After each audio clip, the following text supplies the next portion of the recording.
Bueno, buenas tardes a todos. Antes de nada, quería saludar a todas las personas que nos están viendo a través de las redes y vamos a continuar hoy con el capítulo número 12 de gestión de compras. Capítulo 12 de gestión de compras. Repasando rápidamente los procesos de gestión de adquisiciones. Habíamos visto el otro día el primer proceso, que era planificar las adquisiciones, cuyos entregables principales son el plan de gestión de compras, el plan de gestión de adquisiciones y además toda la documentación de adquisición o documentación de compras. El siguiente proceso es efectuar las adquisiciones, que es el proceso que consiste en seleccionar un proveedor, un adjudicatario. El siguiente es controlar las adquisiciones en proyectos. Cuando yo compro un proyecto, necesito controlar que la calidad, los tiempos, los costes del suministro son los adecuados, y el siguiente es cerrar las adquisiciones. Y veíamos cómo este ciclo de compras se repite cada vez que hay una compra en el proyecto. ¿De acuerdo? Dentro de lo que es el plan de gestión de adquisiciones, veíamos que parte de los componentes del plan son los tipos de contratos que vamos a utilizar, cuáles son las funciones y responsabilidades del equipo de proyectos y del departamento de compras. Esto suele ser una fuente de conflictos normalmente, y es preciso clarificar muy bien de qué es responsable el departamento de proyecto, el equipo de proyecto, y de qué es responsable el departamento de compras, en todo lo que es el proceso de la compra en la organización. Y muy importante también el cronograma de las adquisiciones, es decir, en qué momento, para yo tener el suministro de acuerdo al plan del proyecto, en qué momento debo planificar la compra, hacer la documentación de compra, se debe producir la adquisición y toda la ejecución de la compra. Dentro de lo que es la planificación de las adquisiciones, fijaros que este capítulo es especialmente importante porque cada vez más es sobre el alcance total del proyecto, es decir, sobre el conjunto de las actividades que tenemos que hacer en el proyecto.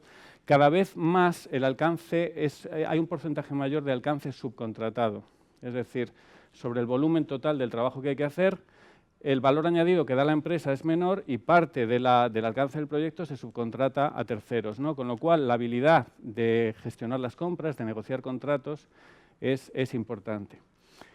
Y veíamos, dentro de lo que es este proceso inicial de planificación de gestión de las adquisiciones, una parte muy importante que es los tipos de contratos a utilizar.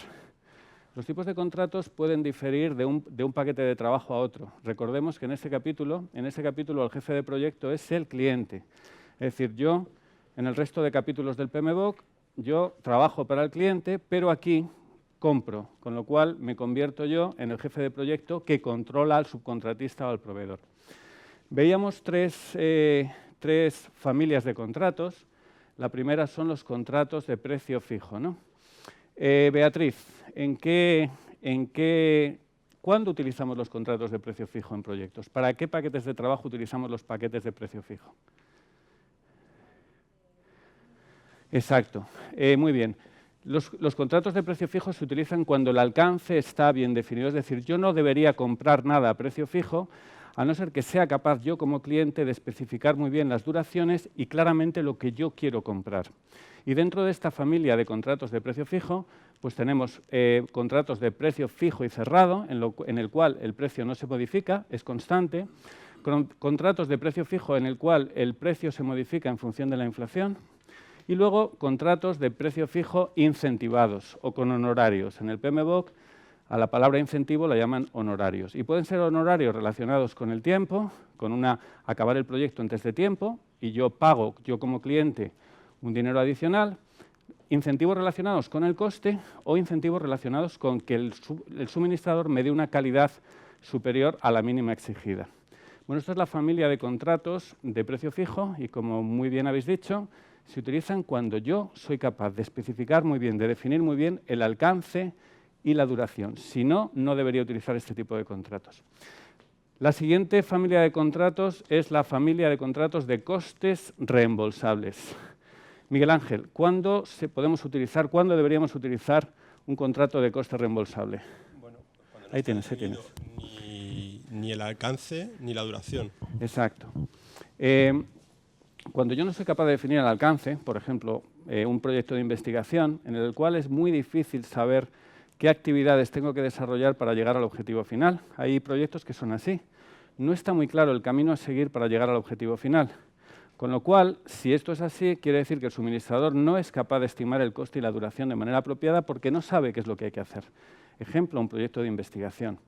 En ese caso, debería utilizar un criterio de coste reembolsable. Fijaos que a diferencia de los contratos de precio fijo, donde el criterio de pago está claramente relacionado con el entregable, es decir, yo pago si tú me das el entregable en esta fecha y con esta calidad. Sin embargo, en los contratos de coste reembolsable, el criterio de pago es el gasto realizado por el suministrador. Es decir, se definen un conjunto de costes que se llaman elegibles. Carlos, ¿qué era un coste elegible? Un coste elegible es un coste en el cual el cliente contractualmente establece qué es lo que va a pagar y qué es lo que no va a pagar. Un coste elegible, un coste admisible podría ser, pues, yo como cliente voy a pagar los materiales, voy a pagar las horas de mano de obra directa, voy a pagar los viajes, pero solamente voy a pagar esos conceptos de gasto. ¿De acuerdo? Y entonces, el criterio de pago en este tipo de contratos está relacionado con el gasto incurrido, demostrable, auditable por parte del suministrador. Teníamos, como dentro de esta familia de contratos de coste reembolsable, pues tenemos contratos de costo más honorarios fijos. Si yo, por ejemplo, digo, bueno, yo te voy a pagar todos los costes admisibles y además te voy a dar una cantidad fija, un honorario fijo mínimo. Hay veces que este honorario fijo mínimo se calcula sobre el BAC, sobre el coste total estimado. Se dice, bueno, sobre el BAC, si yo estimo que el BAC del proyecto, el coste presupuestado es 1 millón de euros, pues yo voy a darte un 5% de honorarios fijos, pues por ejemplo 50.000. Y va a ser 50.000 fijos, sea cual sea el coste final, ¿de acuerdo?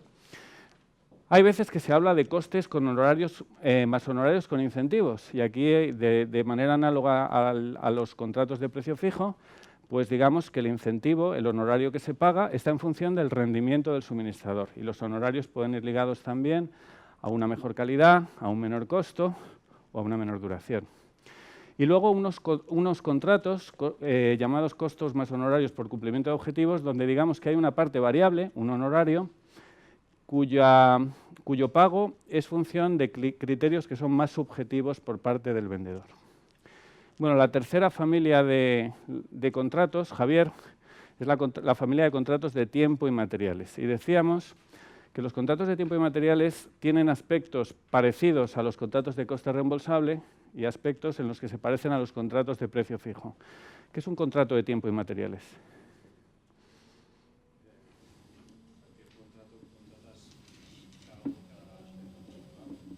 Eso es. Son contratos en los cuales yo soy capaz de identificar claramente qué gastos voy a tener por naturaleza, pero sin embargo no soy capaz de estimar yo como cliente las cantidades. Yo, por ejemplo, puedo decir, yo sé que necesito horas de consultor, pero no sé cuántas. Sé que necesito utilización de instalaciones y sé precisamente qué instalaciones voy a utilizar, pero no sé cuántas horas de esa instalación voy a utilizar. En ese caso, se utilizan contratos de tiempo y materiales. Un ejemplo típico serían pues, contratos de consultoría, ¿no? La diferencia fundamental entre los contratos por tiempo y materiales y los contratos de costo reembolsable es que en los contratos de tiempo y materiales el cliente paga precio. Cuando yo digo la hora de consultor son 60 euros, yo como cliente pago 60 euros por la hora. Sin embargo, si contrato a un consultor utilizando un contrato de costes, le pago por su hora el coste de la hora real, ¿no? Cuando en un proyecto subvencionado se utiliza esta fórmula contractual, el cliente tiene derecho a auditar los costes y paga por el coste horario real. No paga precios, como aquí, sino que paga costes. ¿De acuerdo?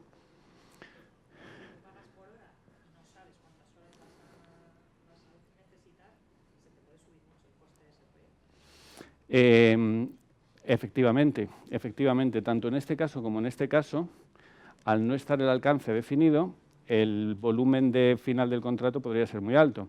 Lo que pasa es que tanto en este contrato como en este contrato, cuando se utilizan, el cliente lo que suele hacer es colocar una cláusula en el contrato que diga el importe máximo que yo estoy dispuesto a pagar es este. Y esta cláusula constituye de alguna manera una cláusula de salida. Yo digo, bueno, yo te voy a pagar todos los costes, sea tiempo y materiales o sea costo reembolsable. Pero si el importe del contrato supera, no sé, 2 millones de euros, tengo derecho como cliente a rescindir el contrato.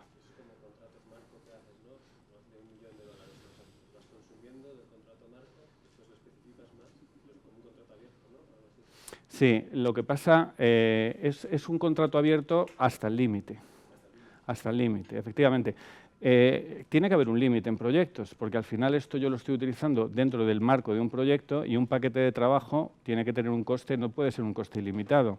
Con lo cual, el poner una cláusula que limite el importe global de ese paquete de trabajo, de ese contrato, es necesario en cualquier caso. Se utiliza este contrato, se utilice este. A pesar de no ser de precio fijo, deberían llevar una cláusula en esos términos, ¿no? Bueno, la variedad de contratos que hay, esto es una clasificación muy general, pero en el mundo real hay contratos que son combinación de estas, o incluso otros, la riqueza y la exuberancia en contratos es grandísima, ¿no? Contratos, por ejemplo, porcentuales, ¿no? Donde, por ejemplo, estos se utilizan en arquitectura. Al arquitecto se le pagan por un porcentaje de la obra total, ¿no? Contratos llave en mano. ¿Qué diferencia entre un llave en mano y un contrato de precio fijo, Victoria? Un contrato de llave en mano es un contrato, es un tipo de contrato de precio fijo. Pero ¿cuál sería la diferencia, el matiz entre un llave en mano y un precio fijo? ¿Él?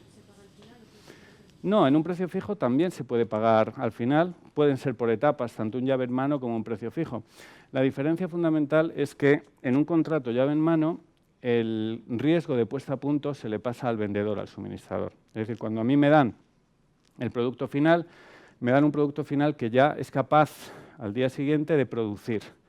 Si yo compro una fábrica llave en mano, quiere decir que esa fábrica, en el momento de la entrega, tiene ya todas las licencias, tiene el personal formado, tiene los equipos funcionando adecuadamente, etcétera, etcétera, ¿no? O sea, ese riesgo, que puede ser un riesgo muy importante en algunos proyectos, que es el riesgo de puesta a punto en un contrato de llave en mano, es asumido por el vendedor. Por eso los contratos de llave en mano normalmente son un 10, un 20% más caro que un contrato de precio fijo puro.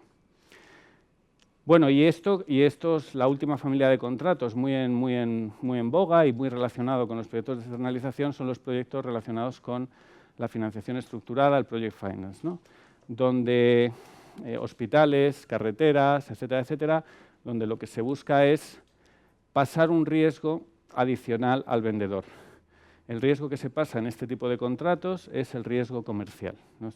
El ejemplo clásico es la carretera. Si yo la sociedad, el vendedor, decide a riesgo construir una carretera, si luego por esa carretera no pasan vehículos, en teoría, el riesgo es suyo. Con lo cual aquí, en este tipo de contratos, la transferencia de riesgos al vendedor es máxima. Bueno, veíamos los tipos de contratos más utilizados.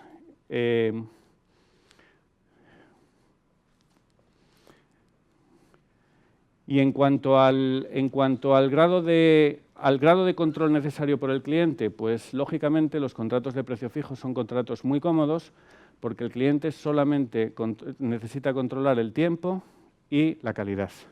El coste no, porque el precio es fijo. Sin embargo, en los contratos de coste, el inconveniente que tiene es que además de controlar el tiempo y la calidad del suministro, tengo que controlar también el coste. Tengo que auditar las facturas presentadas por el vendedor. Y esto supone un inconveniente adicional, un coste de gestión más alto. Bueno, continuamos hablando de planificación de adquisiciones y vamos a hablar de un problema relacionado con la planificación de las compras, sobre todo para compras cuyo plazo de aprovisionamiento es muy largo. ¿Cómo se planifican las compras? Bueno, una manera de hacerlo sería mediante planificación reversa, es decir, planificación de atrás hacia adelante. Supongamos que yo necesito un determinado suministro de acuerdo al cronograma del proyecto en esta fecha de aquí. Entonces digo, bueno, ¿en qué fecha necesito yo adjudicar el contrato? Bueno, pues en teoría esto es muy sencillo, ¿no? Si esta es la fecha en la cual yo debo utilizar ese suministro, pensemos, por ejemplo, en un software desarrollado específicamente para mi proyecto. Bueno, pues yo le pregunto al vendedor, le digo, ¿cuál es el plazo de aprovisionamiento? Entendiendo como plazo de aprovisionamiento el tiempo que transcurre entre la adjudicación del contrato y la entrega. Le pregunto cuál es el plazo de aprovisionamiento y con esto tengo la fecha de adjudicación del contrato. José María, ¿esto es así de fácil como lo estoy contando yo o no? O sea, yo tengo una fecha que me viene dada por el cronograma del proyecto, aquí necesito el software. Y luego digo, ¿cuándo necesito adjudicar el contrato? Digo, bueno, pues le pregunto al experto, al vendedor, ¿Cuál es el plazo de aprovisionamiento? Y entonces obtengo cuándo necesito adjudicar el contrato. ¿Esto es así de sencillo o no?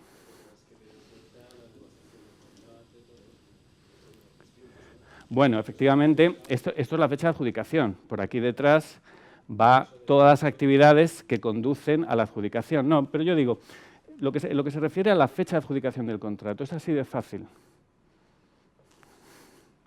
Vamos a ver. Fíjate, en primer lugar, hay una primera dificultad, y es que hay veces que cuando yo estoy planificando las compras cuyo plazo de aprovisionamiento es muy largo, hay veces que yo no soy capaz en ese momento de definir con precisión lo que quiero comprar. O sea, acordaros del concepto de planificación dinámica, de elaboración progresiva, y es que hay veces que una compra puede tener un plazo de aprovisionamiento de meses, pero yo, hasta que no he avanzado mucho, no soy capaz de definir muy bien el material que quiero comprar, el diseño que necesito, etcétera, etcétera. Eso ya es una incertidumbre, que yo tengo que planificar algo sin saber muy bien todavía qué es lo que quiero comprar. Esto es normal en proyectos, en suministros críticos. Pero luego además hay otra dificultad, ¿no? Si yo le pregunto, José María, si yo le pregunto al vendedor que me dé este plazo de aprovisionamiento, ¿él me lo da o no? Bueno, se puede cubrir y esto estaría bien, pero luego además hay una dificultad, y es que pedirle esta información es hacerle trabajar. Y muchas veces el suministrador, el vendedor lo que te va a decir es, oye, ¿me lo vas a contratar a mí? No me hagas trabajar. Si luego me vas a pedir esta información para que tú hagas tu cronograma de compras, para que tú planifiques las compras, y luego se lo vas a dar a otro. Y muchas veces los procedimientos de compra interno a mí no me dejan que yo adjudique a quien yo quiera. O sea que ya esta planificación, digamos, que contiene cierto margen de error.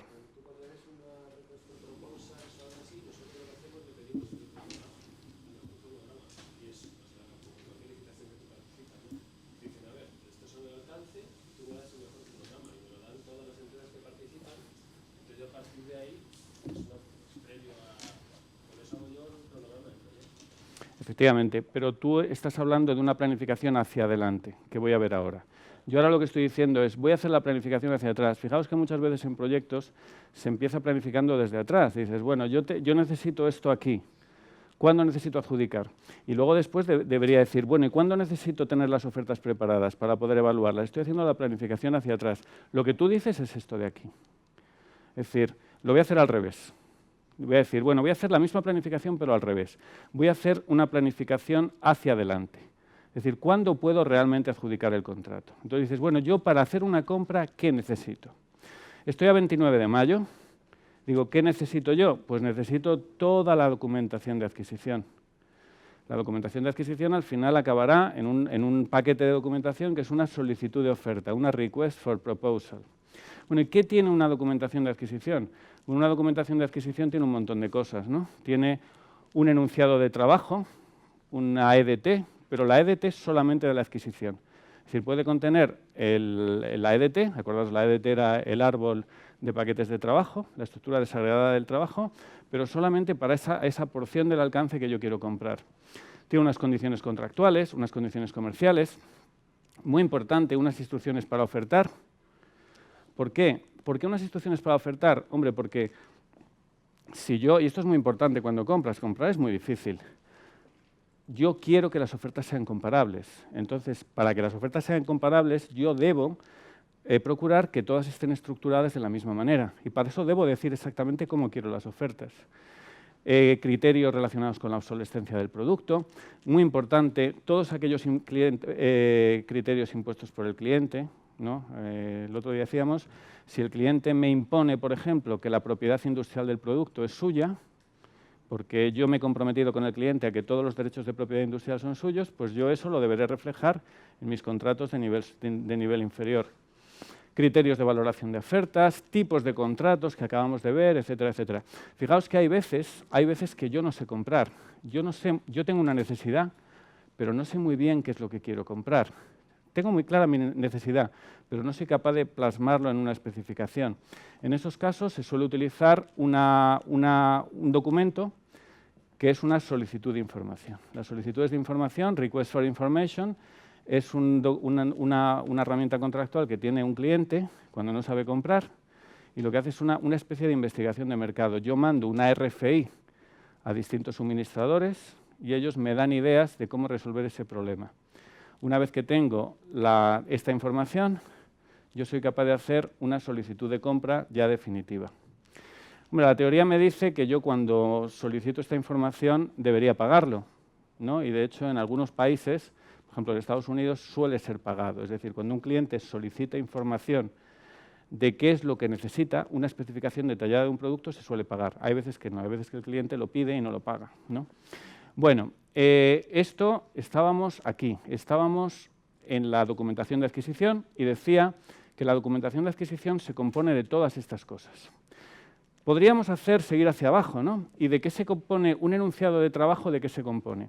Bueno, pues un enunciado de trabajo se compone de una descripción del producto, de unas especificaciones, de unas cantidades, de unos niveles de calidad, etcétera, etcétera, ¿no? ¿Las especificaciones cómo pueden ser? Bueno, pues hay muchos tipos de especificaciones. Puede haber especificaciones en las cuales yo diga una especificación funcional, donde yo diga, yo quiero que mi producto satisfaga estas necesidades de cliente. Eso sería una especificación funcional, de qué funciones debe tener. Y a veces que se habla también especificación funcional o especificación de cliente. Y a veces que se habla también de especificación de diseño. En una especificación de diseño yo voy más allá y digo además cómo quiero que se resuelva el problema. ¿Qué es mejor utilizar, José María? ¿Una especificación funcional o una especificación de diseño? Creo que depende del contrato. Si tú tienes un tanque, por ejemplo, un contrato tanque, tú haces una especificación funcional. Yo quiero esto funcionando en tal fecha y tal. Y si tienes un tipo de contrato, vas a precio fijo, tal, que tienes que definir bien, una especificación de diseño, incluso dar mis especificaciones, por ejemplo, en algunos casos damos nosotros la ingeniería de detalle totalmente detallada, esto es lo que quiero con estas dimensiones, tal, tal, tal. Si es un contrato turnkey, simplemente decimos lo que queremos, una planta funcionando de tal capacidad en tal tiempo, más genérica, ¿no? Yo creo que los dos tipos de especificaciones tienen ventajas y desventajas. Cuando yo no estoy muy seguro de qué solución va a resolver el problema, quizá debería utilizar una especificación funcional. El problema que tengo es que a lo mejor con una especificación funcional el diseño que me den es poco robusto, no es el adecuado. Entonces eso sería un inconveniente de las especificaciones funcionales. Por otra parte, cuando estoy muy seguro de qué solución resuelve qué problema, quizá en ese caso debería utilizar una especificación de diseño.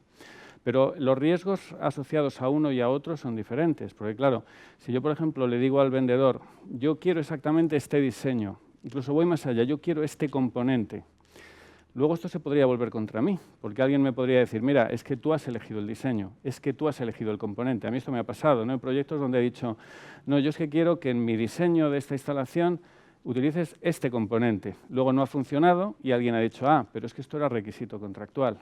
¿De acuerdo? Bueno, el caso es que, fijaros, he colocado esto en rojo porque normalmente de todas estas actividades conducentes a llegar a la RFP, a la solicitud de compra, esta es la crítica, porque esto realmente en cada compra es diferente. ¿Qué es lo que puede pasar? Pues lo que puede pasar, fijaros, haciendo la planificación hacia adelante, es que yo invierto tiempo en preparar la documentación de compra. Envío la documentación de compra a los vendedores potenciales y ellos necesitan un tiempo para preparar sus ofertas. He colocado aquí de 1 a 3 meses, podría ser más, podría ser menos. Ya tengo las ofertas, he recibido las ofertas. Ahora necesito tiempo para evaluar todas esas propuestas. Bueno, evaluar y seleccionar, 1 a 3 meses.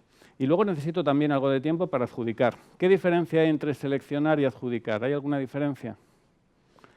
Seleccionar, adjudicar. Normalmente cuando se habla de selección lo hace un comité, que puede ser un comité técnico, y cuando se habla de adjudicación se habla del acto formal mediante el cual alguien firma un contrato a alguien que tiene poder de firma dentro de la empresa, que normalmente es el director de compras o es el director general de la empresa. ¿De acuerdo? Entre la selección y la adjudicación hay un proceso de negociación, ¿no? Del contrato, porque yo tengo mi contratista ya seleccionado, pero luego vamos a sentarnos a ver el contrato. Eso depende de tu proceso de compras. Luego lo veremos porque hay veces que no. Hay veces, por ejemplo, en un concurso público esa capacidad, esa posibilidad no la tienes. En un procedimiento negociado, en teoría sí que la tienes. Tú te puedes sentar luego y negociar las condiciones finales con el vendedor. depende del esquema que utilices, ¿de acuerdo? Bueno, ¿el problema cuál es? Fijaros, el problema que podemos tener es que yo he hecho la planificación hacia atrás, es la primera que he visto. Y muchas veces en proyectos, cuando la compra es crítica, lo que me pasa es que digo, hago la planificación hacia atrás y debería haber empezado la compra antes del 29 de mayo. Hay veces que esto pasa con compras cuyo plazo de aprovisionamiento es muy largo. O dicho de otra manera, si hago la planificación hacia adelante, me doy cuenta que me paso de la fecha en la cual yo necesito el suministro. Esto puede pasar. Es decir, este proyecto de compra tiene una holgura negativa.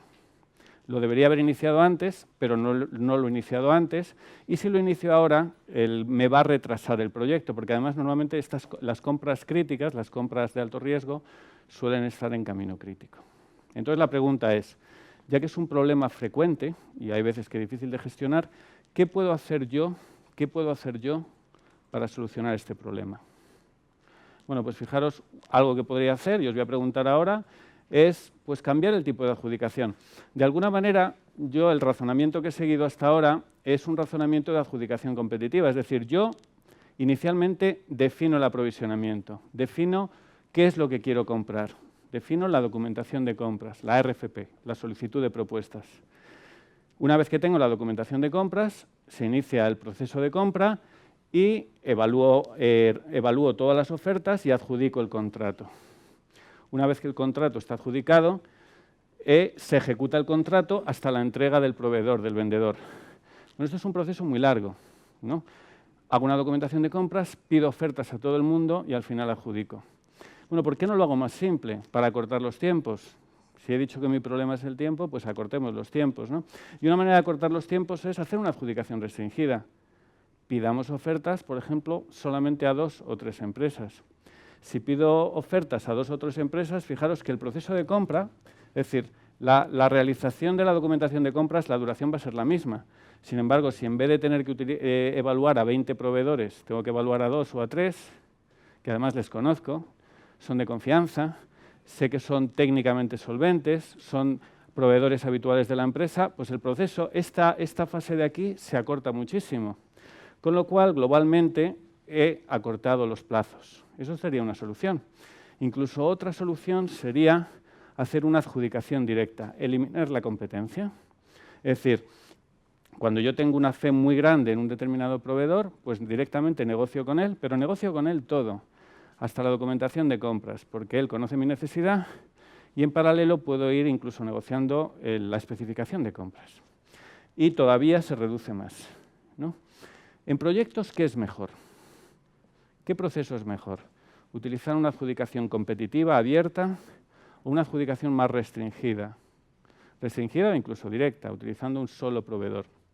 Yo digo lo que es mejor desde el punto de vista del jefe de proyecto, porque muchas veces el que manda en este proceso es el departamento de compras y lo que se impone es su criterio, no el criterio del proyecto. Rubén, cuando estamos hablando de un suministro crítico, un suministro de riesgos, ¿no? Cuando hablábamos de costes, nos acordamos que hablábamos de que, bueno, que hay veces que en los proyectos hay compras de COTS, de productos comerciales, de productos que ya existen. Esos productos no representan riesgos porque ya están en el mercado. Ya hay un proveedor que te lo da en cualquier momento. Pero cuando estoy hablando de un desarrollo y de una compra que corresponde a un desarrollo a medida, es de lo que estoy hablando aquí ahora, ¿eh? Nos estamos centrando en compras de riesgo.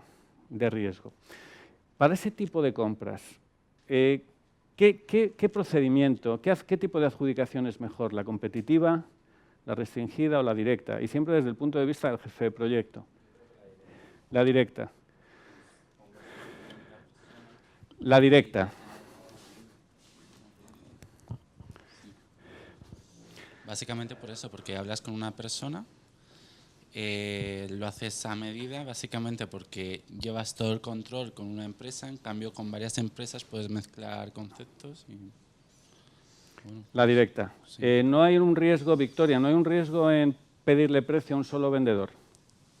Pero hemos dicho que tú confías en ellos. Confiando en él, incluso confiando en él. Pásale la...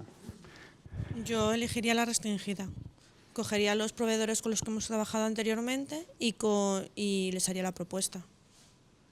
porque Muy saben bien. también tus necesidades y puedes negociar el precio. ¿Y tienen esa la oferta. adjudicación abierta, la competitiva?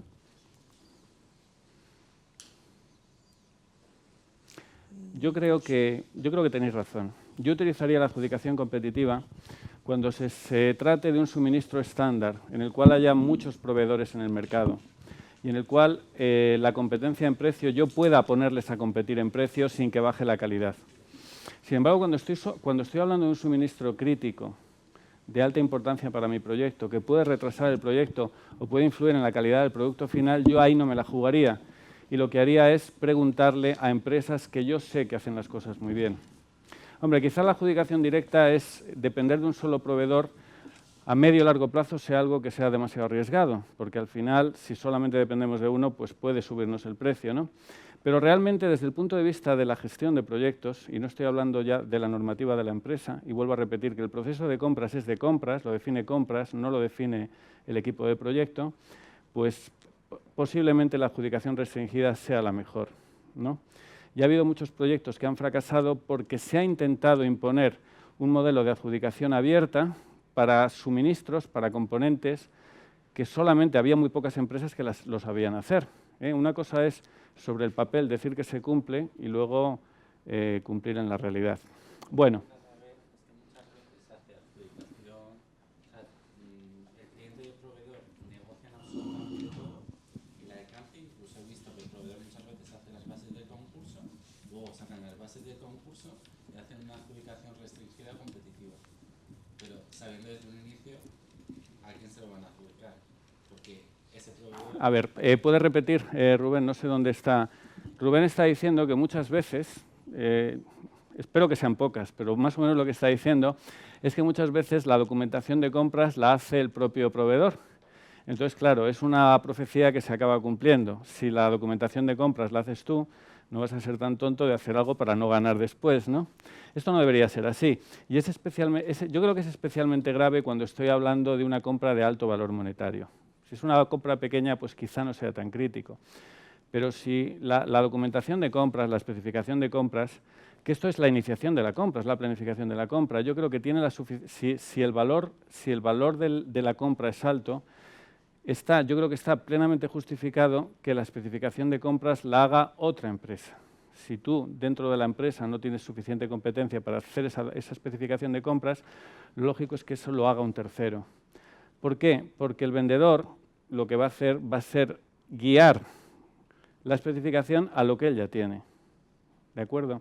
Pero bueno, sí, digamos que es una práctica común, ¿no? Bueno, una manera, repitiendo la pregunta, teníamos un problema de que el plazo de aprovisionamiento era demasiado largo y esto podía poner en riesgo el proyecto, ¿no? ¿Qué otra herramienta tenemos para cortar este plan de compras, este cronograma de compras? Yo os doy una idea, a ver si os convenzo. Fijaros, ya que se tarda tanto tiempo en definir la compra, y se tarda tiempo, ¿por qué no hacemos una cosa? ¿Por qué no dejamos la especificación más o menos abierta? Yo no digo claramente lo que quiero comprar, adjudico, y una vez que esté el contrato adjudicado, entonces modifico la especificación y defino mejor lo que quiero comprar. ¿Qué os parece? Coger el micrófono, por favor. ¿Qué os parece esa solución? No definir bien la compra, ya que es una actividad que dura tanto. Digo, bueno, pues no lo voy a definir bien. Ya lo definiré una vez el contrato está adjudicado. Pues yo creo que te puede salir fatal eso luego, porque ya firmaste el contrato, cualquier cosa que pidas es nueva para el comprador, para el que vende, y te puede decir, no, mira, es que esto no lo sabía. Entonces es más tiempo, más dinero, se te va de las manos. Exactamente, yo eso creo que no lo debéis hacer nunca. Es decir, por la necesidad de adjudicar cuanto antes para no retrasar el proyecto, no definir bien lo que voy a comprar, le estáis dando un arma al vendedor. El vendedor nunca va a decir, oye, no me estás definiendo bien la compra, siempre va a ofertar. Y luego cuando quieras definir bien lo que vas a comprar, va a decir, ah, esto es un modificado, esto no me lo habías dicho, con lo cual hay que renegociar el precio. Eso nunca. Si lo queréis hacer, porque estáis en una muy pillados, digamos que a lo mejor una solución sería intentar limitar el precio lo más posible, incluso obligar mediante un precio máximo a que oferten por debajo de coste y luego tener una contingencia para hacer frente a esos posibles cambios. Esto es una estrategia que a veces se utiliza. Digo, bueno, pues yo, siendo consciente de que no he definido muy bien lo que quiero comprar, voy a poner un precio máximo que sé que está por debajo incluso del coste que yo estimo, y luego esa contingencia que yo me he creado la voy a utilizar para hacer frente a los cambios que se van a producir. Bueno, fijaros que otra solución, esta no es una solución, Una solución podría ser también, hay herramientas contractuales como las ITPs, Instrucciones para Proceder, Autorización para Proceder. Yo esta os la recomiendo porque esta se utiliza bastante. ¿Qué es una ITP? Una Instrucción para Proceder. Bueno, es un documento contractual en el cual yo le puedo decir al vendedor, mira, yo tengo prisa en que empieces a trabajar, entonces lo que quiero es que empieces a trabajar ya. Y te mando una carta en la cual, a partir de este momento y hasta que el contrato se formalice, yo hago frente a todos los gastos en los que tú incurras.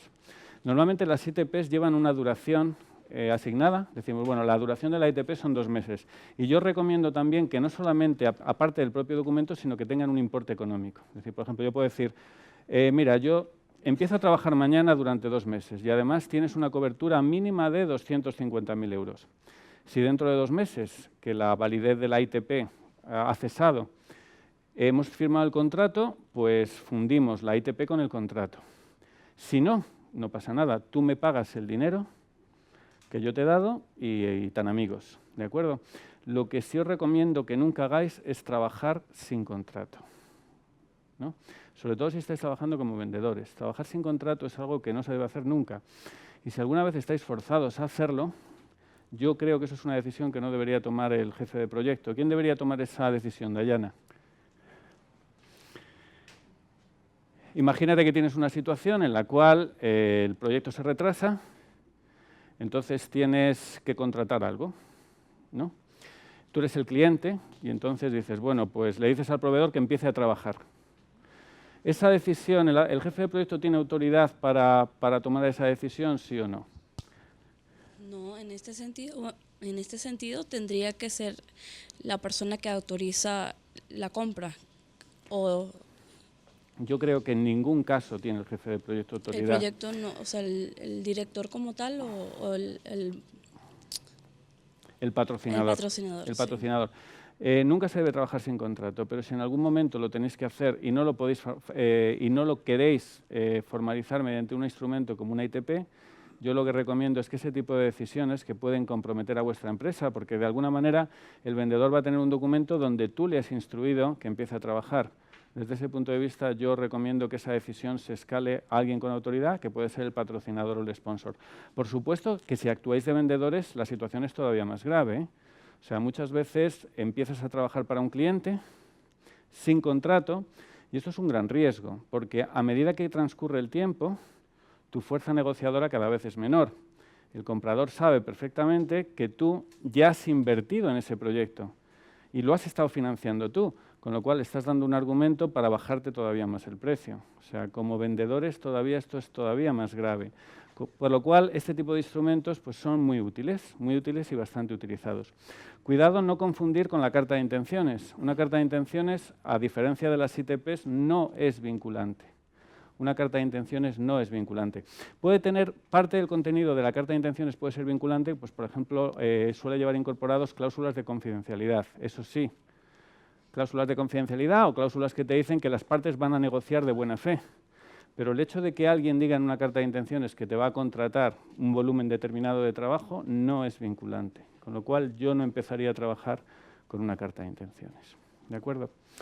Bueno, continuamos.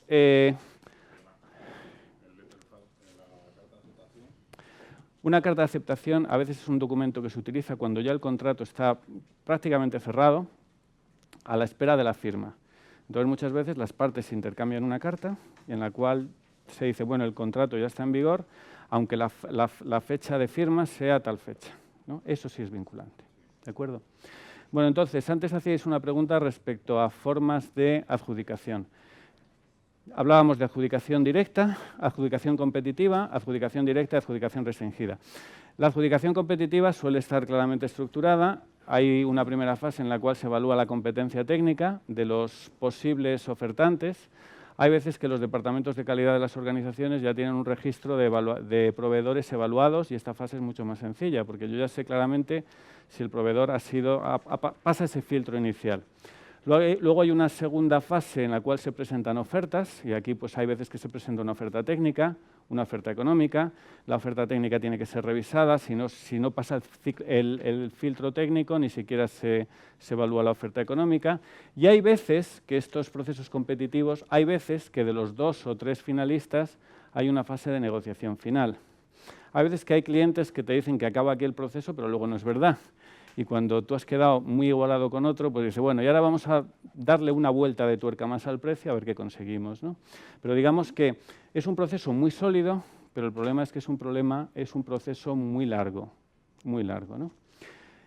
Adjudicación restringida, pues ya decíamos que es la adjudicación limitada a 2 o 3 suministradores que tienen experiencia. Y desde el punto de vista del jefe de proyecto, cuando estoy hablando de suministros críticos, posiblemente sea la mejor, porque la competencia técnica está asegurada y además porque normalmente estos 2 o 3 proveedores son proveedores para los cuales yo soy importante. ¿Por qué soy importante? Pues posiblemente porque es el volumen de ventas que tengan conmigo sea importante, ¿de acuerdo? Y luego la adjudicación directa. ¿En qué casos está justificada, Sergio, una adjudicación directa? Es decir, cuando yo digo, tiene que ser esa empresa, ¿esto cuándo es justificable? Eso es decir, cuando hay una singularidad en la fuente de suministro, porque tú dices, es que esa empresa es la única que lo puede hacer. Aquí hay que tener cuidado, porque muchas veces es o bien el jefe de proyecto o un responsable técnico el que tiene que firmar un certificado diciendo que es la única empresa que lo puede hacer. Y para firmar eso tienes que conocer muy bien el mercado. Pero efectivamente hay veces que solamente lo puedo hacer con una empresa porque es la única. Y Sergio, y una pregunta, si ¿sería un supuesto de adjudicación directa válido el decir, es que es la única empresa que me da el producto en tiempo? ¿Eso sería un supuesto válido de adjudicación directa? Es la única empresa que me puede entregar este suministro en, yo qué sé, el 30 de septiembre del 2015. Es crítico, es muy crítico. ¿Sí? ¿Qué pensáis los demás? ¿Se puede eliminar competencia por razones de tiempo? Yo creo que sí se puede, pero a mí particularmente yo no recomiendo que lo hagáis, porque muchas veces, y ha pasado, muchas veces lo que se ha buscado eliminar la competencia precisamente limitando el tiempo. Pues, por ejemplo, si vosotros conocéis una empresa a la que le queréis adjudicar el trabajo y le dais la información de qué es lo que vais a comprar 3 meses antes que a los demás, pues lo hayáis hecho justificada o injustificadamente, habéis eliminado la competencia. Entonces, para que no os digan eso, yo creo que eliminar por razones de tiempo, que a veces se hace, yo no recomiendo que lo hagáis. ¿De acuerdo? Pero hay veces que se utiliza, ¿no? Por supuesto, ya digo que hay veces que incluso, y esto el PMBOK lo dice muy bien, que cuando la adjudicación sea directa hay que justificarlo muy bien. Por ejemplo, hay veces que no es una adjudicación directa, sino que es una fuente de suministro preferida, es decir, que la empresa dice, no, yo este tipo de componentes se lo compro a esta empresa, que a lo mejor es una empresa filial, o una empresa la que sea. Bueno, si la empresa tiene un tipo de acuerdo para ese tipo de compras, el jefe de proyecto, en la documentación del proyecto, debería justificar por qué está haciendo esa compra eliminando la competencia. ¿De acuerdo?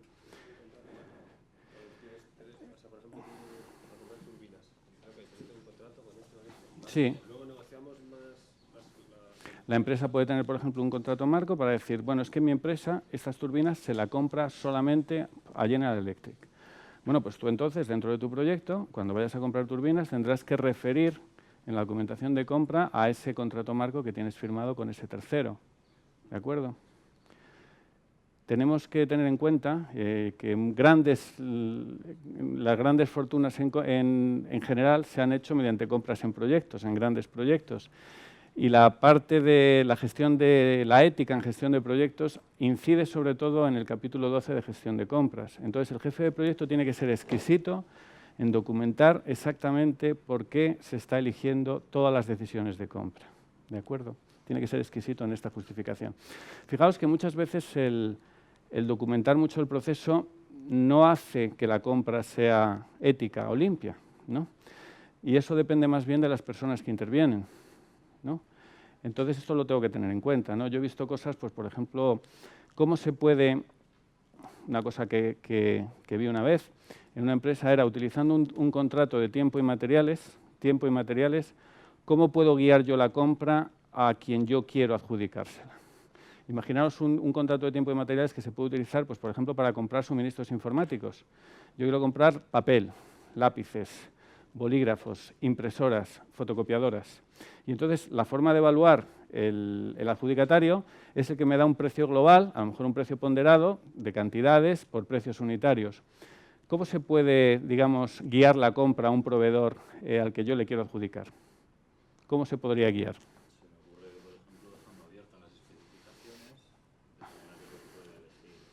No, porque en un contrato de tiempo y materiales, acuérdate que yo soy capaz de definir muy bien los elementos unitarios que yo quiero comprar. Lo que no defino son las cantidades, pero sí muy bien los elementos que componen esa compra.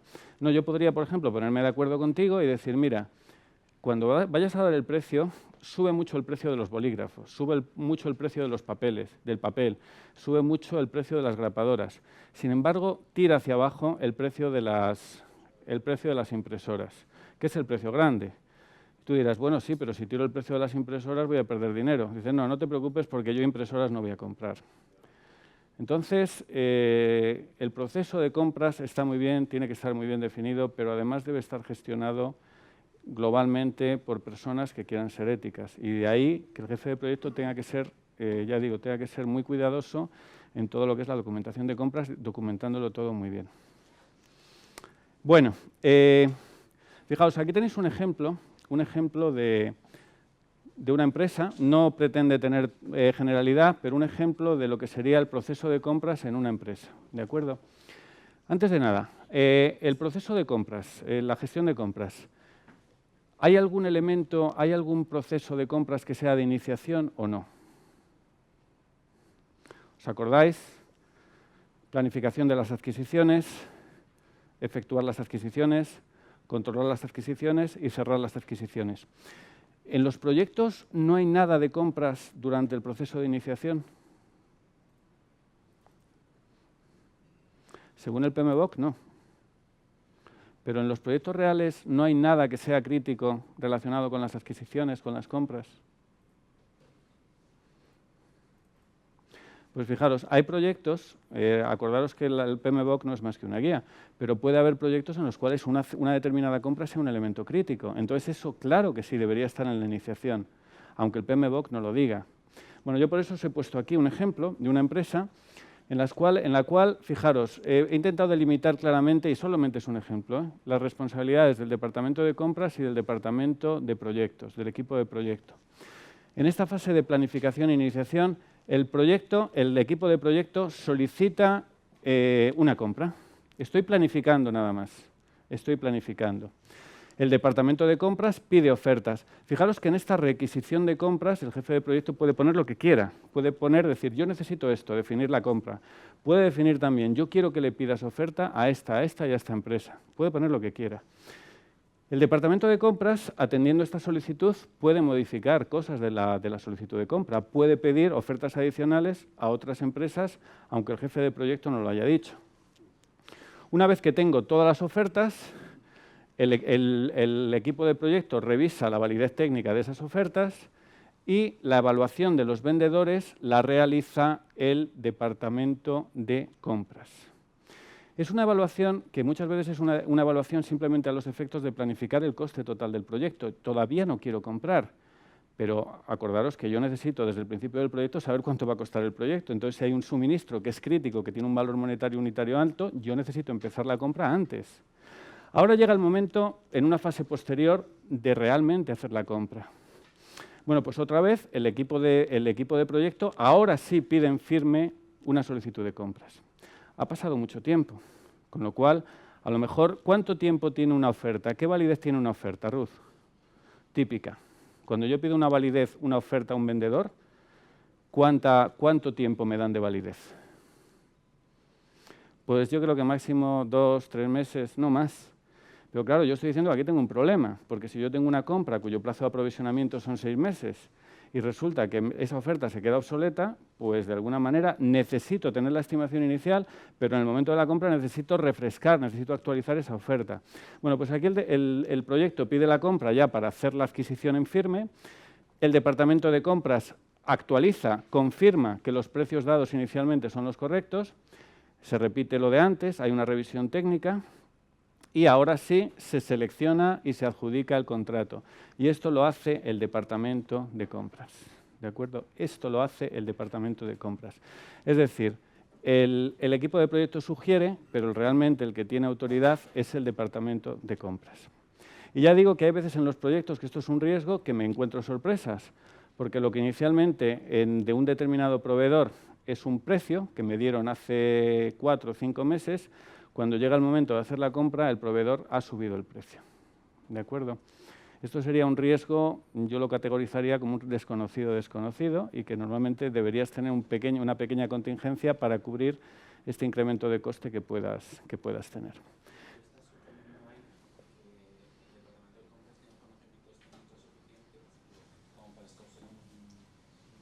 No, yo lo que estoy suponiendo es que cuando el equipo de proyecto, cuando el responsable del proyecto hace la requisición, la solicitud de compra, él ya aquí define lo que quiere comprar. Incluso aquí deberían ir los criterios de evaluación de proveedores. Sugiere, ¿por qué no? Si yo como jefe de proyecto digo, creo que esto solo lo saben hacer estas 3 empresas, yo aquí debo decirlo.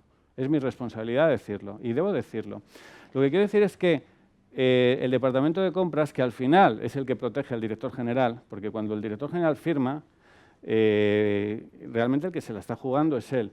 Si el departamento de compras ve algo que no está bien, puede o no puede respetar lo que ha dicho el equipo de proyecto. Puede cambiar los criterios de valoración de ofertas. Si yo, por ejemplo, yo como jefe de proyecto doy demasiada importancia al precio o a la calidad, ellos pueden decir no. Voy a pedir ofertas a empresas valorando menos la calidad. Fijaos que aquí siempre hay un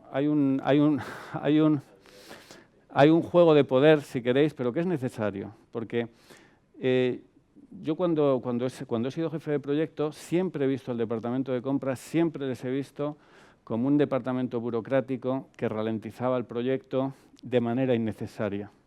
Sin embargo, cuando te vas a otro puesto en la organización, dices, oye, y cuando realmente tú tienes que firmar contratos, realmente lo ves al revés, porque dices, oye, realmente no todo el mundo tiene buenas intenciones, no todo el mundo pelea por su proyecto y nada más, sino que puede haber personas que tengan una agenda oculta. Entonces, de alguna manera, el departamento de compras actualiza de alguna manera salvaguardando los intereses también de la dirección general. Entonces, ahí el equilibrio ese es difícil de conseguir.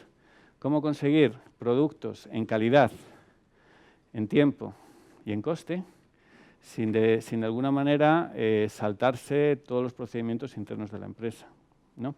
Estoy de acuerdo que un departamento de compras en un proyecto tiene que ser un departamento de compras que entienda de proyectos. No podemos meter un jefe de compras de una gran superficie a comprar compras de proyectos, porque el mercado no es el mismo, porque aquí el precio no es lo único importante, la calidad es vital. Y ha habido muchos proyectos que han fracasado precisamente por tener un jefe de compras que venía con una mentalidad de precio barato, precio barato, precio barato. Al final lo barato es mucho más caro, ¿no? Pero también es verdad que no todos los equipos de proyecto, no todos los patrocinadores juegan limpios. Entonces yo necesito un filtro adicional, que es un departamento de compras, que vea realmente que aquello es limpio. ¿De acuerdo? El departamento de compras sí que tiene que haber gente técnica, porque son los que hacen las auditorías a los proveedores y ese tipo de cosas. Bueno, pero yo creo que ellos auditan desde el punto de vista de que se cumplen los pasos del proceso de compras. Que el proceso de compras está bien definido, que los criterios están bien puestos, etcétera, etcétera. Pero pretender que en un departamento de compras haya gente experta técnicamente, yo creo que no tiene mucho sentido. A no ser que sea una empresa uniproducto. Sí que es verdad que si tú te dedicas solamente a un tipo de cosas, pues a lo mejor tiene sentido, por economía de gestión, tener un experto dentro de compras. Pero si no, no tiene sentido, no es necesario. ¿De acuerdo? Sí, José María. Nosotros llevamos la parte técnica toda, ¿no? Completa.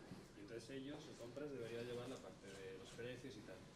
Pero ¿qué pasa? Que como no saben bien lo que están comprando, que les da igual cobre que aluminio, que no saben, entonces al final te lo pasan a ti otra vez. Entonces tú ahí es cuando detectas, no hombre, esto no puede valer tampoco, porque yo estoy pidiendo otra cosa, no estoy pidiendo, el precio no se corresponde. Y ellos si no lo saben, no lo hacen bien, no lo pueden hacer bien. Entonces al final nos pasa a nosotros también, oye, revísame también la lista de precios. Y claro, te digo, mira, tío, esto no es mi trabajo. Tú tienes que saber bien lo que estás comprando, que es lo que yo te doy a ti. ¿Sabes? Porque hay veces que los mismos proveedores ya te van diciendo, uno oferta una cosa, o 4 ofertan una cosa a 1000 y hay uno que oferta a 100. Hay algo ahí que no hay. Pero si ellos no saben bien, es un problema luego, porque te lo pasan a ti al final en la revisión de precios también. Bueno, lo que pasa es que si el departamento de compras no sabe, interrumpe el proceso y pregunta al técnico, digamos que eso es una situación deseable. El problema es cuando se salta la opinión del técnico de una manera arbitraria. Al final la compra, para comprar bien, esto es muy complicado comprar bien y es una decisión en equipo, ¿no? Luego haremos un ejercicio basado en un caso real relacionado con un conflicto entre el equipo de proyecto y el departamento de compras. Y en este caso, sin que siente precedente, el que tenía razón era el departamento de compras. Porque ya digo, es que hay veces, efectivamente, hay veces que el departamento de compras está obsesionado con el precio bajo, pero también es verdad que hay veces que hay jefes de proyecto que se enamoran de ciertos proveedores, justificadamente a veces, porque es el único proveedor que da la calidad necesaria, o hay veces que injustificadamente simplemente porque el proveedor tiene muchos encantos y el jefe de proyecto quiere ir a ese proveedor, ¿no? Bueno, en cualquier caso lo que quiero decir es que el proceso de compras en la organización tiene que estar bien definido. No es el mismo para todas las compras porque puede variar de los importes, los plazos son diferentes y lo que sí es importante es que el jefe de proyecto conozca bien el proceso de compras y que sepa exactamente cuál es su responsabilidad dentro de ese proceso de compras, ¿de acuerdo? Y eso lo tengo que tener muy claro, ¿no? Cuando veamos el código ético del PMBOK veremos que hay muchas preguntas relacionadas con el código ético y casi todas están relacionadas con la compra, sea compras de suministros, capítulo 12, o sea, compra de recursos humanos, capítulo 9. Bueno, entonces, lo que veníamos diciendo, fijaros que al principio, cuando veíamos el capítulo inicial del PMBOK, hablamos de la planificación dinámica y decíamos cómo la planificación tiene que ser progresiva y al principio del proyecto yo, en el corto espacio temporal, en el horizonte temporal a corto plazo, planifico con mucho nivel de detalle y a medida que pasa el proyecto y en el resto del proyecto con un nivel de detalle inferior, ¿no? Bueno, en el caso de las compras con un plazo de aprovisionamiento largo, cuidado con esto. Es decir, que muchas veces tengo que empezar a planificarlas, dado que el plazo de aprovisionamiento es tan largo, tengo que anticiparme y empezar a planificarlas antes. Bueno, algo más a lo que tengo que hacer referencia es, que es una herramienta de compras, es cuando yo voy a hacer una compra, ¿qué hago? ¿Un análisis de precios o un análisis de costes? Es decir, yo necesito comprar algo, yo como oficina de proyectos, como jefe de proyectos. ¿Qué es mejor? ¿Hacer un análisis antes de tomar la decisión de a quién adjudico, a quién selecciono? ¿Tomar una decisión de cuál es el coste de ese producto que quiero comprar? ¿O me vale simplemente con coger varias ofertas de distintos proveedores y comparar los precios? ¿Qué hago? ¿Un análisis de costes? ¿Un análisis de precios? ¿Qué es mejor? Más robusto el de costes. ¿Y el de precios? El de precios te la pueden meter si no conoces el coste que hay detrás del proveedor. ¿Pero por qué? Porque yo puedo no saber cuál es el coste de un producto, pido distintas ofertas a distintos proveedores. Como son distintos proveedores, yo luego lo que hago es coger la oferta más barata. ¿No? ¿Sí o no? ¿Es necesario hacer un análisis de costes en proyectos cuando voy a comprar o es mejor hacer un análisis de precios? ¿De precios?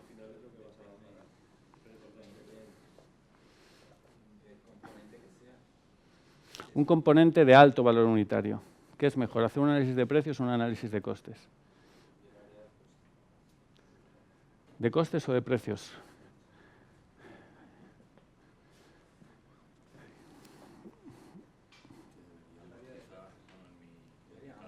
Homogenizar, cuando me has preguntado por qué hacer para tocar un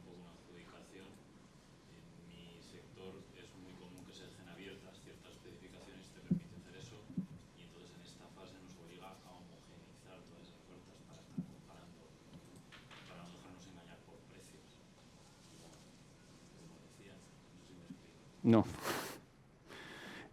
¿Nos pasáis el micrófono, por favor? A ver, hacía la pregunta de qué es mejor. Cuando yo voy a comprar algo que tiene un valor unitario alto, digo, bueno, yo quiero comprar algo. Entonces, antes de tomar la decisión de a quién adjudico, ¿debo saber cuánto cuesta ese elemento o es suficiente con tener una cantidad de ofertas determinadas y decir, bueno, voy a coger la más barata en el supuesto de que todas cumplan con la calidad mínima exigible? ¿Qué es mejor? ¿Es necesario hacer un análisis de coste o con el análisis de precios me vale? Esa es la pregunta. En nuestro caso hacemos un mínimo análisis de coste que nos permita saber si los precios que estamos comparando son homogéneos o no. Entonces no entramos a fondo en analizar el coste de esa unidad que contratamos, pero sí algo que nos permita saber si los precios que estamos obteniendo tienen detrás una trampa, como decían los compañeros, o no. Claro, yo creo, además por otra razón, fijaros que el análisis de costes habría que hacerlo porque mi presupuesto no es ilimitado. Y hay veces que incluso para hacer la documentación de compras yo necesito saber cuánto cuesta. Por ejemplo, si digo, el precio máximo es este, yo estoy fijando un precio máximo porque de alguna manera tengo una estimación del coste de lo que cuesta eso, ¿no?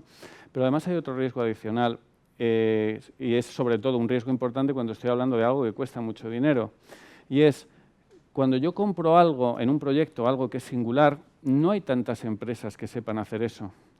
Entonces hay un riesgo de que esas empresas se conozcan y fijen los precios, ¿no? Que haya colusión de vendedores, ¿no? A nadie le gusta competir, a nadie le gusta competir. Entonces, cuando el mercado es muy imperfecto, y hay muchos mercados, en el mundo de los proyectos hay muchos mercados que son imperfectos, ese riesgo existe, que se repartan las ofertas de mi empresa. Entonces, eso cuando el suministro tiene un valor unitario pequeño, pues no debe pasar, pero no es tan importante. Es como cuando en algunas empresas se dice, oye, me están pidiendo los procedimientos 3 ofertas. Entonces tú se lo pides a una empresa que conoces y dice, bueno, y tú me consigues 2 presupuestos más.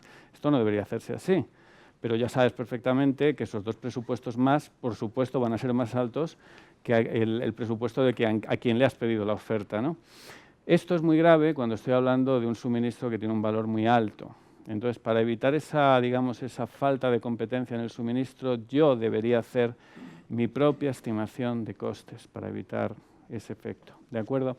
Y de hecho, el análisis de costes es una herramienta que se utiliza, que define el PMBOK como una herramienta a la hora de decidir a quién adjudico. Bueno, criterios de selección de proveedores, y esto lo utilizaremos luego después del intermedio para hacer un ejercicio. Pues cuando estoy hablando en proyectos, fijaros que los criterios para evaluar ofertas pueden ser muy variados, desde comprender la necesidad bien de lo que yo quiero comprar, el coste de ciclo de vida del suministro. No estoy interesado solamente en el coste de adquisición, sino quiero saber luego cuáles son los costes de explotación, el consumo, el mantenimiento, etcétera, etcétera, la capacidad técnica, solución técnica propuesta. Fijaos, esto es muy importante en proyectos, flexibilidad frente al cambio. En proyectos hay cambios, entonces yo quiero que los cambios me siga el proveedor. Si voy a cambiar algo en la especificación general del proyecto, pues muchas veces ese cambio en la especificación tiene un impacto en una especificación de compras. Bueno, pues no quiero una empresa que cada vez que tenga que hacer un cambio tenga que convocar a los directores generales para aceptar el cambio, sino quiero que sea muy flexible. Plazos de entrega, solidez financiera. Hay grandes empresas que no solamente miran la solidez financiera, sino también la capacidad disponible, ¿no? Veíamos que un riesgo en proyectos, y esto es un riesgo, quiero que me comentéis cómo podemos hacer frente a este riesgo. Hay veces que las empresas que se dedican a los proyectos ofertan a todo, disparan a todo. Y el problema que tienen cuando disparan a todo es que a lo mejor en un momento determinado ganan demasiados contratos. Claro, como la base de recursos es fija, ¿qué pasa cuando una empresa gana demasiados contratos? ¿Qué hace? No va a renunciar al contrato, ¿no? Entonces, ¿qué hace? No, o no cumple o lo subcontrata. Que muchas veces... Hay veces que no cumplen, si digamos que el cliente tiene una tolerancia amplia a los retrasos, pues dice, bueno, te entrego más tarde y ya está. Pero hay veces que no es así, y otras veces lo que hacen es subcontratar sin que se entere el cliente, ¿no? Bueno, pues hay empresas que lo que obligan a la hora y consideran como un requisito evaluable es qué capacidad disponible tienes. Tú dices, dime tú, ¿qué volumen has ofertado en este momento determinado y qué volumen tienes contratado? Entonces yo voy a ver realmente qué capacidad disponible tienes. Es una manera de comunicar al vendedor, de decirle, oye, mira, si ganas mi contrato, que sepas que mi trabajo es prioritario, porque ya te lo estoy diciendo. No me pongas a la cola en otros trabajos.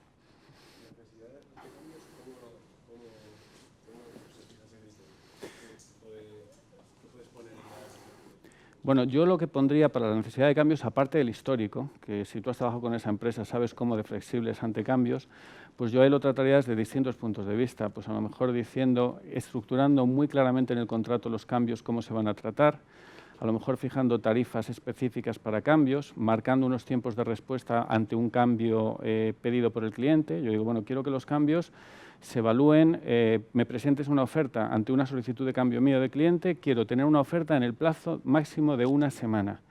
Yo me tomo una semana para decidir y luego en ese momento tú empiezas a ejecutarlo. Es decir, que no haya nada suelto que le permita al otro decir, no, es que esto no está regulado. Regularlo muy bien en el contrato. Y luego estar relacionado también con el tema de comunicación, que ya habéis visto, ¿no? Pues es muy útil tener vías de escalación en los contratos. Es decir, bueno, si tú, José María, jefe de proyecto, no me haces caso, yo soy tu contraparte, ¿quién es tu jefe? Y este problema, ¿a quién se lo debo escalar? Eso también es muy importante, porque muchas veces como tú como cliente dices, bueno, yo tengo un problema, hablo con el jefe de proyecto que está claramente identificado, no me lo resuelve él, yo sé que no tiene autoridad, pero no sé a quién dirigirme en la otra empresa. Bueno, pues esto también es importante, ¿no? Fijar todo esto muy bien.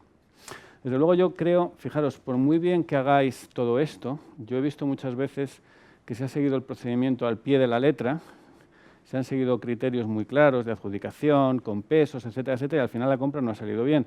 Yo creo que el criterio más importante de todos es la actuación pasada, la experiencia que tengáis con esa empresa. Eso es fundamental. Con lo cual, con esto quiero decir que el recoger las experiencias que habéis tenido con determinados proveedores, el saber, el que el proveedor sepa que tú eres importante para ellos, yo creo que esto es un criterio decisivo a la hora de adjudicar.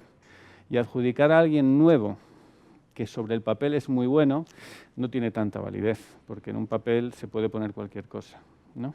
Entonces yo creo que el criterio de actuación pasada, si sois capaces de incorporarlo a los criterios de valoración de oferta, es el más importante. Claro que es verdad que para incorporar este criterio habéis tenido que seguir en todas las compras que ha hecho una empresa, habéis tenido que tener un registro de lecciones aprendidas, y cuando un proveedor lo ha hecho bien, haberlo registrado, y cuando un proveedor lo ha hecho mal, mandarle al registro de proveedores prohibidos, a la lista negra, ¿no? Y hay veces que las empresas no tienen esto, ¿no? No hacen un seguimiento de lecciones aprendidas en las compras. Bueno, criterios de selección de proveedores. Una herramienta que plantea y fijaros, ya estamos en efectuar. Ahora vamos a empezar a hablar de efectuar. ¿Qué es efectuar las compras, según el PMBOK? Y el nombre que se ha elegido, la verdad es que no es muy convincente. ¿Qué es efectuar? Hemos visto planificar las compras. Planificar, repito, es tan fácil como elaborar la documentación de compras. Y ahora, ¿efectuar qué es? ¿Qué es efectuar las compras, efectuar las adquisiciones? Realizarlas. ¿Pero quién realiza las compras? ¿Quién las realiza? No. El jefe de compras, cuando dice realizar las compras, ¿a qué te refieres? ¿A hacer el trabajo? No, el trabajo lo hace el vendedor, lo hace el suministrador. No, efectuar las compras es simplemente decidir a quién se le adjudica el contrato y hacer el contrato. Eso es para el PMBOK efectuar las compras, que es un nombre, a mí me parece un nombre bastante feo. Podrían haber puesto seleccionar el proveedor, pero no, le llaman efectuar las compras. Y para ello habla de dos herramientas. Habla de conferencias de oferentes y habla de técnicas de evaluación de propuestas, que algunas ya las hemos sugerido, ¿no?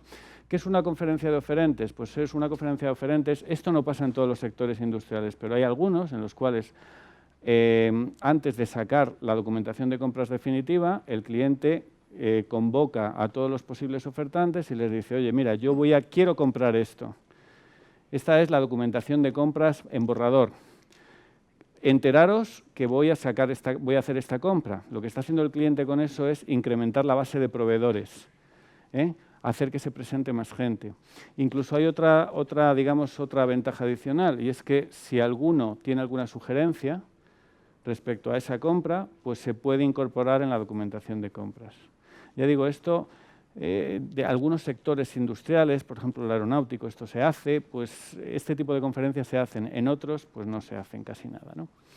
Bueno, herramientas que tenemos, pues como hemos dicho, estimaciones independientes, juicio de expertos, publicidad, técnicas analíticas, negociación contractual, etcétera, etcétera. Si os parece, vamos a repasar los procesos del PMBOK, los dos procesos que hemos visto.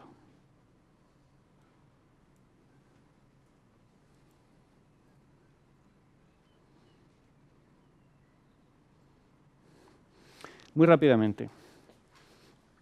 Planificación. Planificar las adquisiciones. ¿Cuáles son las salidas de este proceso? Las salidas de este proceso es planificar, hacer el plan de gestión de compras, plan de gestión de adquisiciones, y el segundo es realizar toda la documentación de adquisición. Es decir, el objetivo de este proceso es definir el proceso de compras, plan de gestión de adquisiciones, número 1, y el siguiente objetivo es, el entregable, sería elaborar la documentación de compras. Una vez que tengo la documentación de compras, ¿qué es lo que hago con la documentación de compras? Se la mando a los vendedores potenciales. Y entro en el segundo proceso, que es efectuar las adquisiciones. Fijaos, efectuar las adquisiciones, seleccionar a un proveedor, ¿eso qué es, Miguel Ángel? ¿Es planificar o ejecutar? Es ejecutar. Bueno, la verdad es que se podría ver también como planificar, pero el PMBOK lo ha definido como un proceso de ejecución. Y fijaos, este proceso es muy sencillo. Yo tengo las propuestas de los vendedores, he recibido las propuestas de los vendedores y la salida es los vendedores seleccionados. Y además de los vendedores seleccionados, los acuerdos firmados. Fijaos, hay otra salida interesante que son los calendarios de recursos. Si yo, como parte de esa compra, he comprado, por ejemplo, consultoría, pues ahora voy a saber precisamente en qué fechas voy a tener esos consultores disponibles. ¿De acuerdo? Entonces, ¿dónde estoy en el proceso ahora mismo? He planificado la compra, proceso de planificar las adquisiciones, y segundo proceso, he seleccionado y he firmado el contrato con los proveedores. El siguiente proceso va a ser controlar las compras.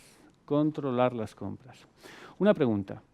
Entre seleccionar y controlar, ¿quién hace el trabajo relacionado con la compra? ¿Ese proceso dónde está?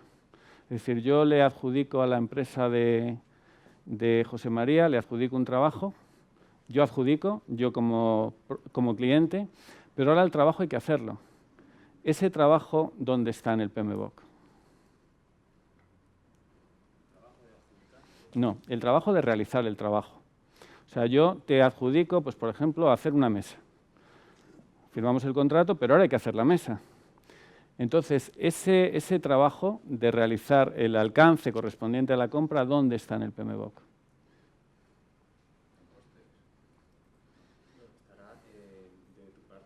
Porque fijaos una cosa, yo he pasado de un proceso que es ejecución, que lo tengo aquí, ejecutar para el PMBOK es adjudicar.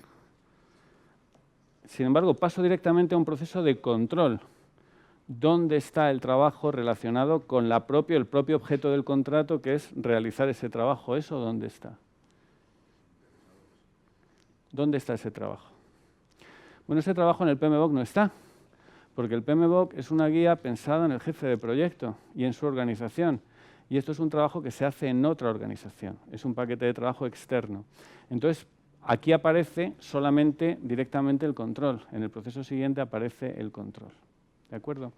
Bueno, vamos a ver el proceso de control. Voy a volver hacia atrás y vamos a hablar de control de proyecto. Antes de nada, voy a repasar un poco por qué la complejidad de lo que es todo el proceso de compra y las distintas fases. Hay una solicitud de propuesta. El proceso de compra se inicia con una solicitud de propuesta donde el cliente especifica, el comprador, especifica lo que quiere comprar. Hay unas condiciones de compra 1, ¿de acuerdo? Con esto se hace toda la documentación de compra. Esta documentación de compra se manda a todos los vendedores potenciales. Y los vendedores potenciales pues contestan con unas ofertas o propuestas y unas condiciones de venta que pueden o pueden no ser iguales a las condiciones de compra 1. ¿Por qué en un proyecto puede pasar esto? O sea, que el cliente pida una cosa y el vendedor conteste con otra. Bueno, siempre no sé, pero puede pasar sí o no. ¿Sí o no? ¿Por qué? No solamente por una mejora, porque hay veces que a mí me pide el cliente una cosa y yo no la tengo. Digo, bueno, pero tengo una cosa parecida. Entonces le voy a ofertar esto que yo creo que le vale. Bueno, esto está bien, añade flexibilidad, pero también añade un riesgo, ¿no? Bueno, sigue el proceso, ¿no? Y se evalúan todas las ofertas por parte del comprador, del cliente, y al final se adjudica. Y fijaos que al final el contrato contiene las condiciones de compra definitivas, condiciones de compra 2, que pueden no coincidir con las condiciones de venta de la oferta o las condiciones de compra de la solicitud de compra. ¿Por qué esta variación en las condiciones a medida que transcurre el proceso de compras? ¿Por qué? Bueno, pues muy sencillo, porque el producto no existe. Entonces, al no existir el producto, estas cosas pueden pasar en proyectos. Ahora bien, ¿qué puede pasar aquí? Pues fijaros, lo que debería pasar es que se firme un contrato, que el vendedor y el comprador firmen unas cláusulas, unas condiciones claramente acordadas, donde no haya ninguna inconsistencia, ningún aspecto contradictorio en el contrato. Entonces, se habla de perfección contractual. Yo sé que te voy a vender a ti un producto y estas son las condiciones de compraventa, ¿de acuerdo? Hay veces, sin embargo, y decirme qué pasaría en este caso. A mí esto me ha pasado muchas veces, ¿no? Yo como vendedor me llega el contrato y veo que el cliente ha cambiado algo respecto a mi oferta. O yo había negociado algo y me doy cuenta que el cliente lo ha cambiado, ¿no? Por ejemplo, esto es muy típico cuando tú mandas una oferta con unos Incoterms. Los Incoterms, ¿sabéis lo que son? Pues los Incoterms es unas condiciones que regulan las condiciones de entrega, de transporte, los riesgos, etcétera, etcétera. Yo, por ejemplo, puedo decir, mira, yo te vendo este producto, pero te lo vendo franco fábrica, es Works. ¿Eso qué quiere decir? Que yo te vendo el producto, pero te lo dejo en mi empresa. Y tú, cliente, vienes y te lo llevas, ¿de acuerdo? Y eso lo coloco en mi oferta y digo, en estas condiciones, ex-Works, el precio son 100.000 euros.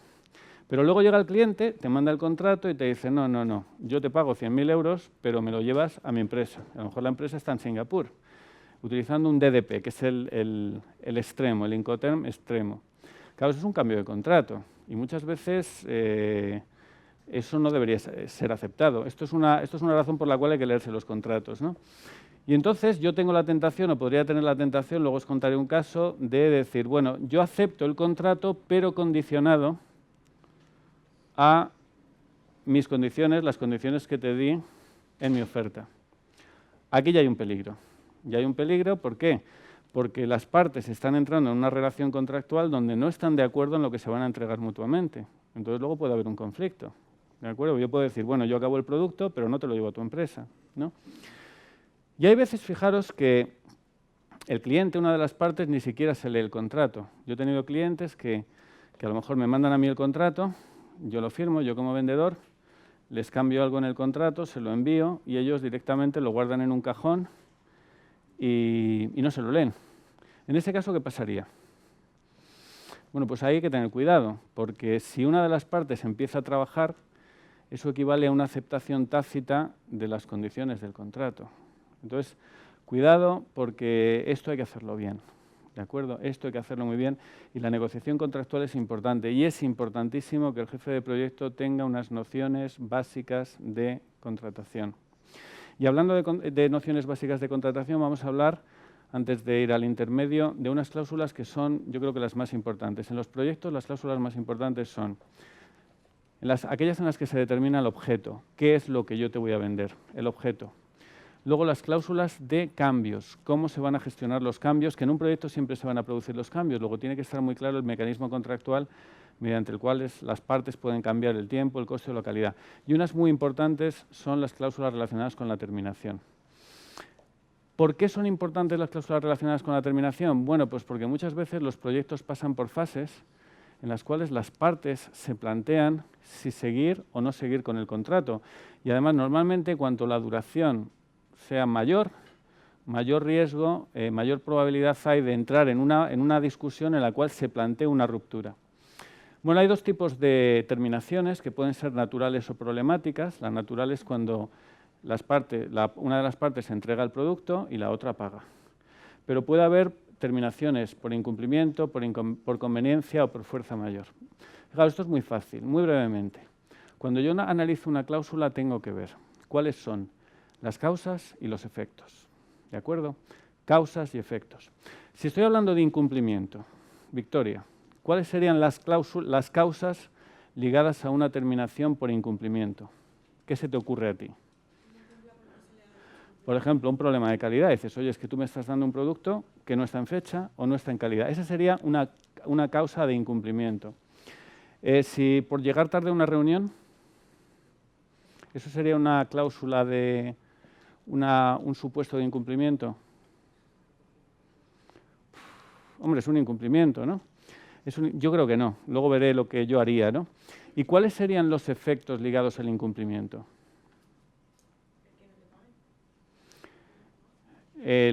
No solamente el que no me paguen, sino que muchas veces los incumplimientos dan lugar a que el cliente tenga derecho a penalizarte. O sea, cuando hay un incumplimiento, el cliente tiene derecho a penalizar al incumplidor. Eso sería una cláusula de terminación por incumplimiento. Yo recomiendo que cuando negociéis esto, digáis, además de establecer un periodo de gracia, es decir, bueno, es verdad, yo te he entregado una semana tarde, pero voy a dar una posibilidad, pues a lo mejor un periodo de gracia de una semana para que subsanes el problema y durante esa semana de periodo de gracia no te penalizo. ¿De acuerdo? Pero además limitar a incumplimientos esenciales. O sea, no está de más que en el contrato digáis, mira, lo que se considera realmente un supuesto de incumplimiento grave que da lugar a resolución del contrato es esto. Pues una bajada de calidad, un retraso superior a un mes, etcétera, etcétera. Y ya digo que el efecto de estas cláusulas es una terminación del contrato y además una penalización. ¿De acuerdo? ¿Y las cláusulas de terminación por conveniencia? ¿Cuáles son las causas que pueden dar lugar a una terminación por conveniencia? Fijaos que esto en proyectos es muy habitual, cláusulas de este tipo. ¿Por qué en los proyectos se puede terminar un proyecto por conveniencia? Si entran pérdidas y interesa cancelarlo. Claro, muchas veces tú dices, bueno, mi cliente aquí está invirtiendo y esto es un negocio que tiene riesgo. Entonces, hay veces que tú en tu proyecto dices, mira, este proyecto ha dejado de tener sentido. Yo a lo mejor tenía una estimación de ventas, yo qué sé, de 1000 unidades, y en un momento determinado, cuando avanza el proyecto, pues dices, mira, ya no son 1000, son 500. El proyecto ya no es viable. Entonces yo necesito una vía de escape aguas abajo, es decir, yo necesito terminar los contratos con la línea de suministro. Es por conveniencia, ¿de acuerdo? Entonces, en este caso, se plantea también terminar el contrato. Esas serían las causas legítimas. Una causa ilegítima sería que mi cliente viniera y dijera, mira, José María, voy a terminar por conveniencia porque he encontrado uno más barato que tú. No, eso no es por conveniencia, eso es por otra cosa, ¿no? Entonces, ¿cuáles son los efectos ligados a la conveniencia? Los efectos. Normalmente el efecto es, en primer lugar, que el comprador tiene que hacer frente a los costes comprometidos del vendedor. O sea, si yo soy el cliente y quiero terminar un contrato por conveniencia, el que lo está iniciando la terminación soy yo, el comprador, ¿no? Entonces parece lógico que yo haga frente, yo como comprador, como cliente, a los gastos que el vendedor ha comprometido. ¿Qué era un gasto comprometido? Carlos. Un gasto que has hecho ya el contrato. Exacto. Si el vendedor, en el momento en el que se plantea la terminación por conveniencia, dice, oye, mira, es que yo ya tengo contratado este contrato de suministro con esta empresa. Bueno, pues lo lógico es que ahí el cliente haga frente a ese pago. Esto es todo negociable, ¿eh? Con lo cual hay que negociarlo bien. Yo además os diría otra cosa. Si sois vendedores, decir, bueno, además de que tú como cliente hagas frente a mis gastos comprometidos, además quiero que durante 2 meses me cubras todos los gastos de personal. Un periodo razonable hasta que tú encuentres trabajo adicional para tu gente, ¿no? Pero ya digo que esto es a negociar, ¿de acuerdo? Y os digo que es importante delimitar bien las dos, lo que es una terminación por incumplimiento y por conveniencia, porque hay casos en los cuales un cliente quiere terminar el contrato, quiere terminar el proyecto, y entonces dice, bueno, si yo termino por conveniencia, voy a tener que hacer frente a una serie de gastos. Entonces tengo la tentación de decir, bueno, voy a intentar buscar el fallo del vendedor. Voy a intentar buscar un fallo para decir que la terminación ha sido por incumplimiento. Con lo cual, además de ahorrarme las compensaciones, incluso me dan derecho a penalizar. ¿De acuerdo? Entonces, para no mezclar la terminación por incumplimiento y la terminación por por conveniencia, es muy recomendable fijar claramente en el contrato bajo qué supuestos es aplicable una o es aplicable otra. Bueno, y la fuerza mayor. La fuerza mayor. ¿Qué es la fuerza mayor y en qué supuestos es aplicable? Javier.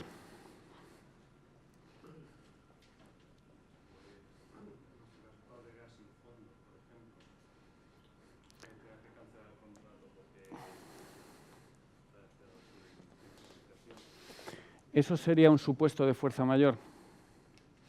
Yo creo que eso es difícilmente aceptable, que si tu empresa tiene un problema de flujo de caja, la otra parte lo considere como una fuerza mayor. Fijaos que los efectos de la fuerza mayor es que normalmente los derechos y las obligaciones de las partes se interrumpen durante un periodo de tiempo determinado. Y a partir de ese momento, si no se ha resuelto el problema, se rescinde el contrato. Eso es normalmente lo que me dice la teoría, ¿no? Pero ¿qué puede dar lugar a la activación de estas cláusulas? Las causas, pues pueden ser actos que muchas veces los anglosajones hablan de actos de Dios, ¿no? Pues yo que sé, un terremoto, una inundación, algo así, ¿no?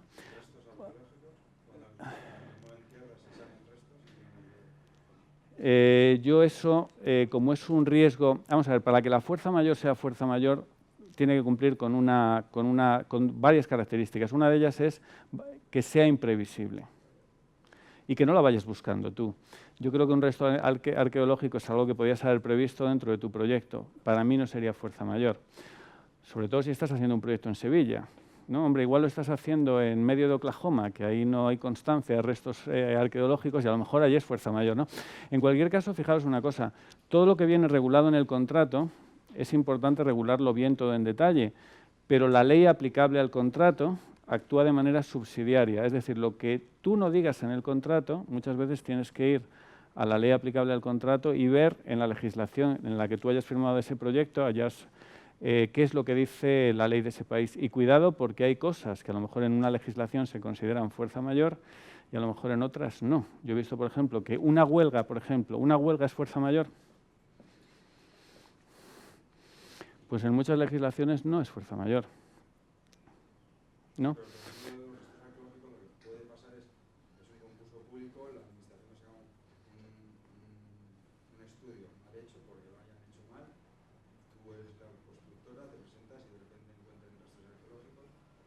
Bueno, pero en ese caso, si la responsabilidad de ese estudio arqueológico corresponde al cliente, entonces la responsabilidad es del cliente, porque de alguna manera equivale a un cambio de contrato. Si a ti te han dado una entrada, una información para hacer un proyecto y luego se demuestra que esa información no es correcta, pues digamos lo que pasó en el proyecto de la ampliación del Canal de Panamá, ¿no?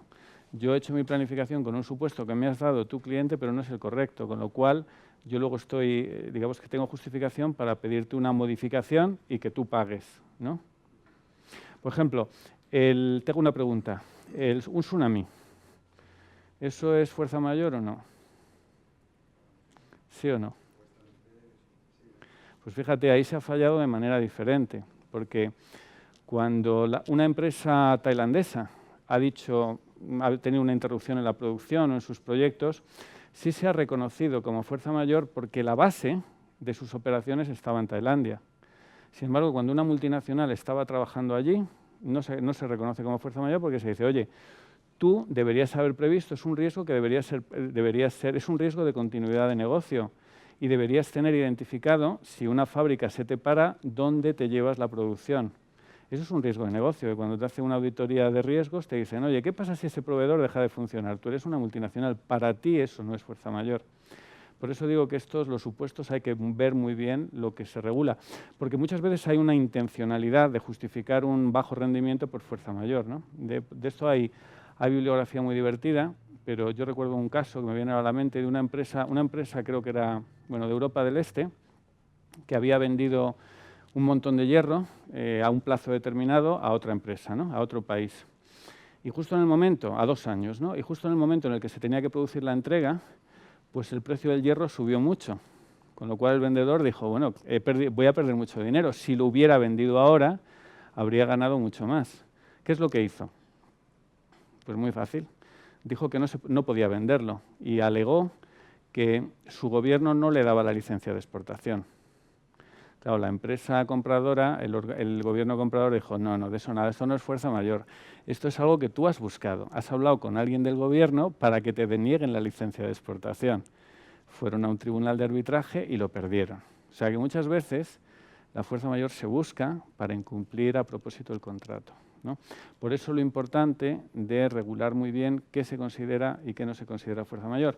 Y ya digo que esto en un proyecto de larga duración es algo que hay que gestionar muy bien porque no tiene nada que ver el clima inicial cuando tú firmas un proyecto, que todos son buenas intenciones, todos son alegrías, el comercial se va a llevar su bonus, todo el mundo se marca un tanto, a luego la fase más dura posterior de un proyecto donde muchas veces se plantean negociaciones, tirantes, límites y se plantea la ruptura.